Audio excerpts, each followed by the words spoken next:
Hello and welcome to the Morningstar series, Why Should I Invest With You?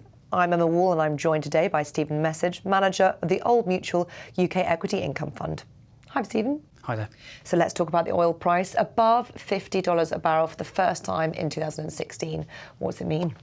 Well, it's interesting, isn't it? The start of the year, the oil price, end of January, February, oil price went below $30, and I remember many commentators suggesting that we were going to fall to maybe to $10. And then I remember many years ago when the oil price was close to $140, we were talking about oil price going to $200. So it's really interesting, I think, how ultimately the price is quite self-correcting. Ultimately, lower prices force lower levels of investment, and then supply-demand comes back into balance. You're seeing that now slightly, and general expectations for demand have improved a bit as well. So you've seen the oil price recover to about $50. And of course, many of the mining companies have looked extremely attractive just based on yield, but that has been because their share prices have been so depressed. And people have been talking about whether their dividends are sustainable. And indeed, we've seen some companies actually come away from the dividend table and stopped paying out, haven't we? What does this higher oil price mean? Does this mean actually we should be going back into miners? Well, with the mining companies, the dividend yields were very high, and actually that was a signal that those yields weren't sustainable. So in the case of Rio Tinto and BHP Billiton, we saw dividend cuts. So the stock market was actually sensing those dividends were going to be cut there. Actually, if you look at some other valuation measures, longer-term valuation measures, such as price to book value, enterprise to sales, those valuations, I think, are quite attractive. So actually, I've been building positions in that area gradually, and obviously with the fact that commodity prices have started to gradually recover, that should start to support the dividends of those companies going forward. So actually an area I'm starting to get more optimistic in as those commodity prices have started to recover. So you do think perhaps that at this level the yields or the dividends rather are sustainable?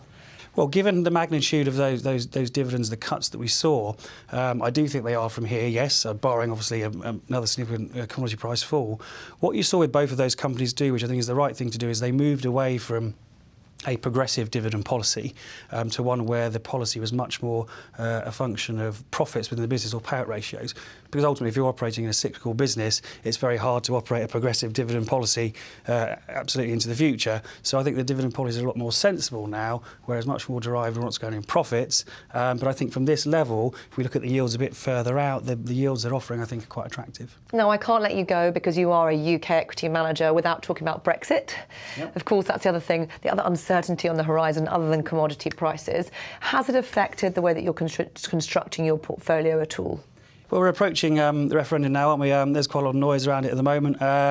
If you remember, a year or so ago, we were worrying about the general election, and we've moved on from that now. I think it'll be a similar case with the referendum.